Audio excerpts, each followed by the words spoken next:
Hi, I'm Brant at Crocker Farm Auction, and I've just shot a couple videos showing off some cool incised designs on stoneware we're going to be offering in our October 26, 2019 auction. And so I thought I'd show another one. And this is just kind of as cool as it gets as far as Ohio incised designs go.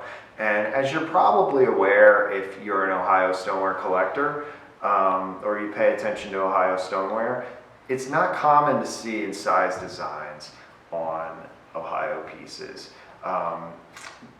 Generally, that's just sort of like a math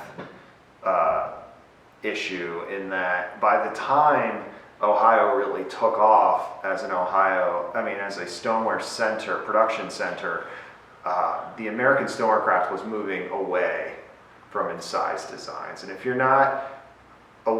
don't know what I mean by incised, what I mean by that is there are kind of two ways that a potter could decorate these pots. And if you don't even know what this blue decoration is, it's made out of the mineral cobalt. And they would take finely ground cobalt, mix it together with a little bit of clay and water, and create what's called a slip. And you can paint that on these vessels, and when it's painted on before it's fired, it looks really boring, just a gray, it's not an attractive thing at all. But once it's fired, you can get these really great blues out of it. And so a potter can just paint that on there, and that's really what you usually see in American stoneware.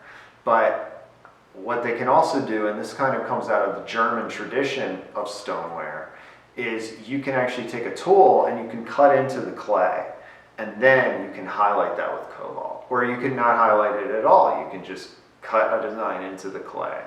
And so that's always been kind of a more valued design by collectors, or considered a higher level of craftsmanship. So you see that on this piece with this wonderful folk art decoration of a man smiling with a mustache with kind of a wild shock of hair on his head.